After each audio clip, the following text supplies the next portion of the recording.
So today we're going to cook a very, very simple peasant dish from Tuscany called Ribolita Soup. So we're not going to quite make it in a traditional way, because often I hear lots of friends of mine who talk about cherry tomatoes being used, etc. So I'm going to make it in a slightly untraditional way. It's going to be packed full of beautiful vegetables.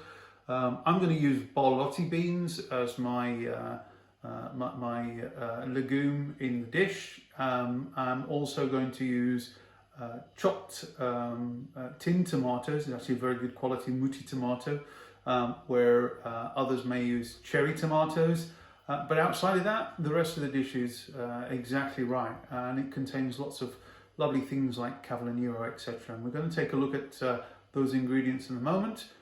It's a really nice hearty dish, and it's great when you have those cold summer evenings or a late autumn evening as well. But as May has seemed to have turned out to be rather wet in the UK, it's perfect for now. Thank you. Enjoy. So let me take you through the ingredients that we're going to use in our Ribolita soup. So I have roughly 2 tablespoons of fennel seed. I have some, I'm using a mixture of regular and smoked chili flakes that is, a small onion, some celery and some carrots. That forms what they call a Mirepoix. I'm using some stale bread. That adds some thickness and body to this. Remember, this was an old peasant dish. Some cavallonero, which is black cabbage. Now, if you don't have any cavallonero, by all means, you can use kale. Kale is absolutely fine in this dish. A little bit of potato, that adds some starch and thickener to the dish. Our borlotti beans, some olive oil, and our tomato sauce. Good tomato sauce. If not, some fresh cherry tomatoes would be absolutely fine. In fact, that's more traditional. And away we go. So, I'm going to put a little bit of olive oil into the pan. And I'm just going to put that on a low light. Now, the great thing about this dish is it is pretty much a one-pot dish. So as soon as you've got all those different elements in the pot, you can literally walk away and get on with something else.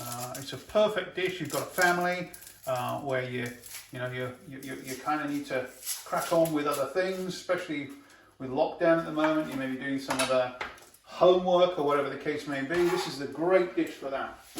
I'm just getting rid of those. So what I'm doing now is I'm going to chop my onions down to be very, very fine. So I kind of want them to be small diced onion, and I'm going to do exactly the same with the other vegetables. So there we go. You can see there, nice small pieces.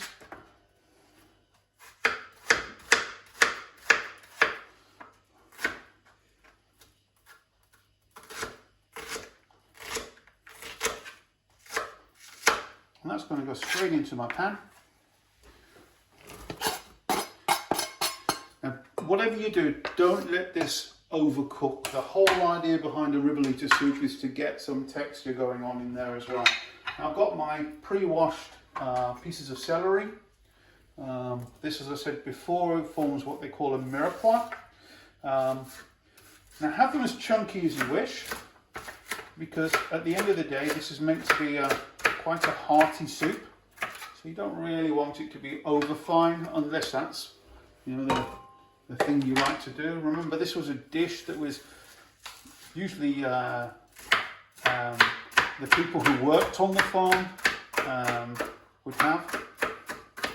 So there we go. This is our lovely celery, and this is going to bring out some lovely flavours in our food. And the same with our carrot. I've washed the carrot, but as you've noticed, I've not peeled the carrot. There's no real need to peel carrots, to be honest with you. A lot of the sugar and the sweetness of the carrot is on the outside. It's the same with a parsnip. So why not use it and bring that flavour in? Often you find people, and even chefs, who are preparing carrots, put lots of sugar on them. Doesn't, in my book, if there's natural sugar already in them, in the vegetables and in the fruits, use them. There's no point re-adding sugar in there. let's use the sugar that's already there. So there you go. That's my carrots chopped up. And that's going to go straight in. And I'm going to do the same with the potatoes. So these are washed potatoes. I'm using these ratty potatoes.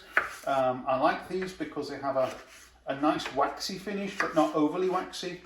But by all means, just a straightforward potato is fine. I mean, the purpose behind this dish was it was really leftovers that the farm labourers had. And in the old days, there was very little meat, and most people ate, in terms of meat, was maybe once a week.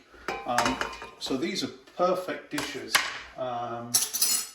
to have as vegan dishes, and you know, part of your meat-free Monday, if that's what you're doing. So I'm just going to raise the temperature a little bit here.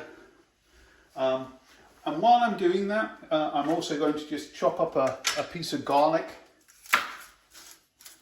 One little tip, never put your garlic in first. If you do that, your garlic will burn, especially if it's on a higher light. And then when it does burn, it'll become quite acrid, and you don't really want that. So I'm going to chop my garlic down, and I'm going to chop it down again in a second.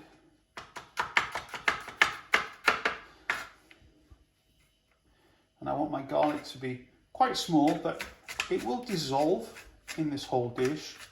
It's going to take a little time to cook along, but I promise you the result is absolutely worth it. So that's about the size of the garlic you want. And pop that straight in. And just get a little bit more heat in there. And you can see now we have this colourful selection of vegetables in our dish, and they form the base of the whole dish.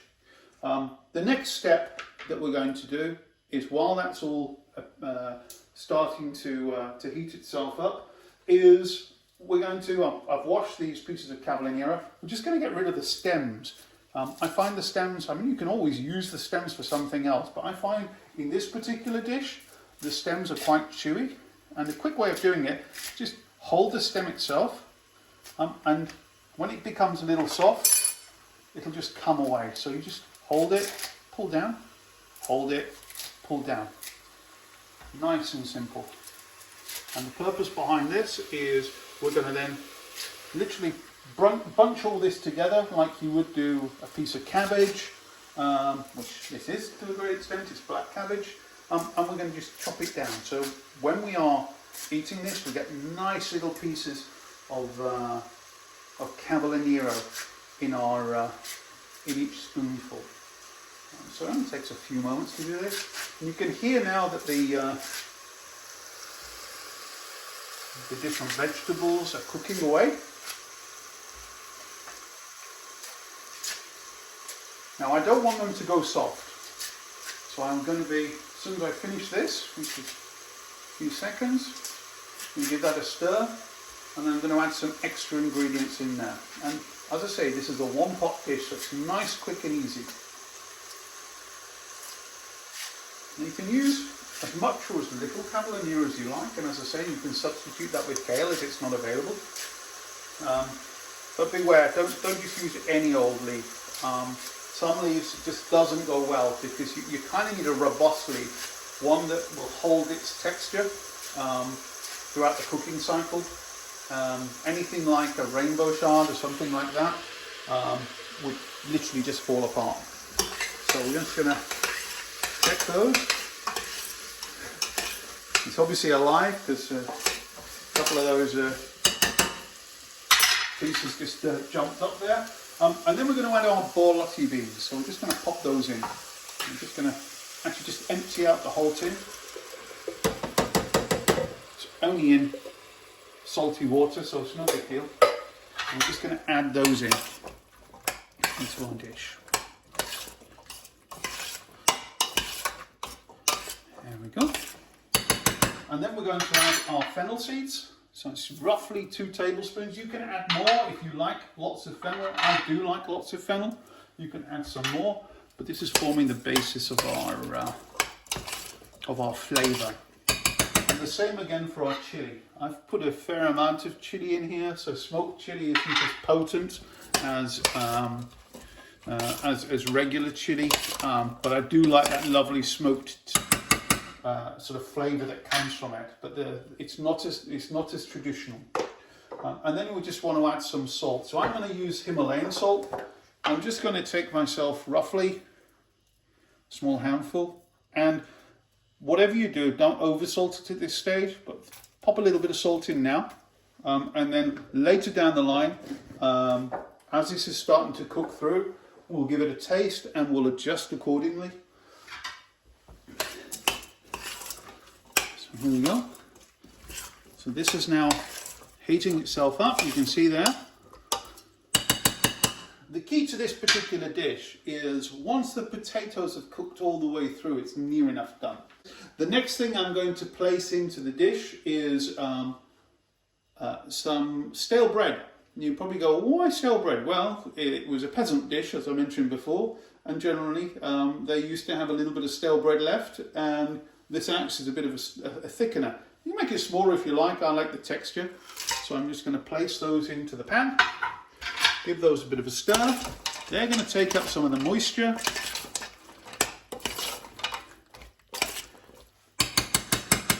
And now I'm going to chop down my cavallonero. So I'm going to move these stalks out of the way.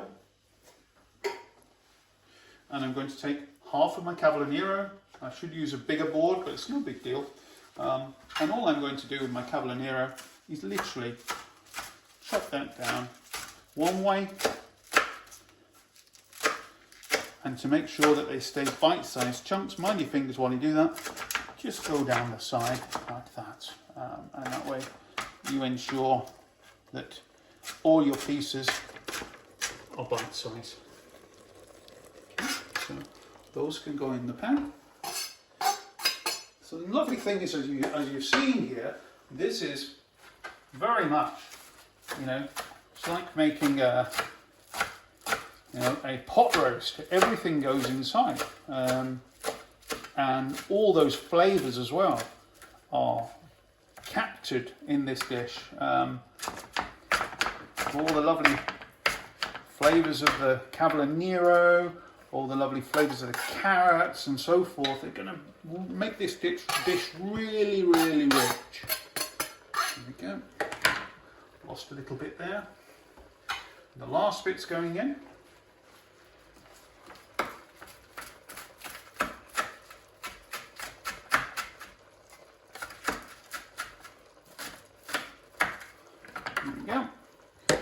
The last parts of it. Get all the cavallonero in there.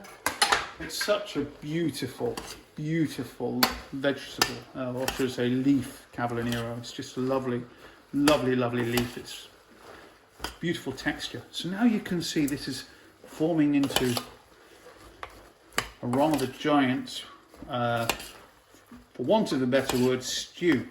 So now we're going to add in our tomatoes. So this is roughly half a tin. I'm using Ribolita tomatoes because it's an excellent tomato. And we're just going to mix that in.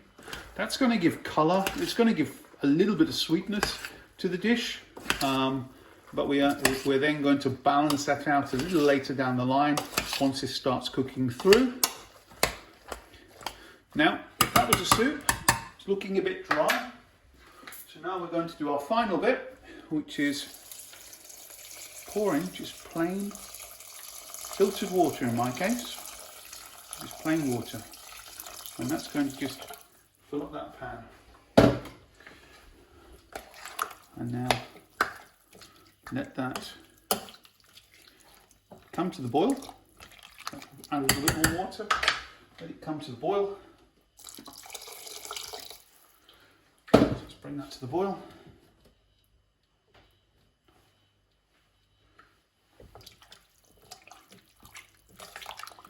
See there, we have all our beautiful vegetables. Now these will cook down. So expect this to cook down for at least half an hour or so.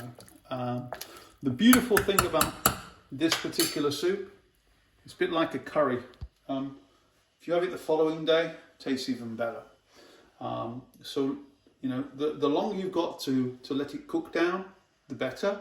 But you can pretty much start, you know, enjoying this meal as soon as those potatoes have cooked all the way through. Literally all we're going to do now, pop the lid on this, and we're going to come back to this a little later. So I'm going to do that. As per usual, it's always nice whenever you're having something to eat to have something to go nice with it in terms of something to drink. Luckily for me, we have a lovely Italian shop not far away from us, and I've chosen this particular wine. I'll tell you more about it. It's from Puglia. I was actually going to get a wine from Tuscany, but I decided Puglia is certainly when I saw this particular wine. This is an organic biodynamic wine. It's a 50-50 Primitivo and Aglianico, and the taste of this is amazing. So it's only about 13%, but you have such a lovely nose to the wine, but you've got this beautiful taste of fresh pomegranates, cherries, blackberries, and a little bit of chocolate at the back end, which is going to go perfectly with our dish. So if you'll find this in specialist wine shops, if you're lucky to live in London, they sell this in Italy, and they sell this in a number of other places as well. Let's just quickly go to our Ribolita now. And as you can see, it's really thickened up. And what I'm going to do now, you see the bread that was in there, the dried bread that was in there is now broken down. All the vegetables still retain their shape.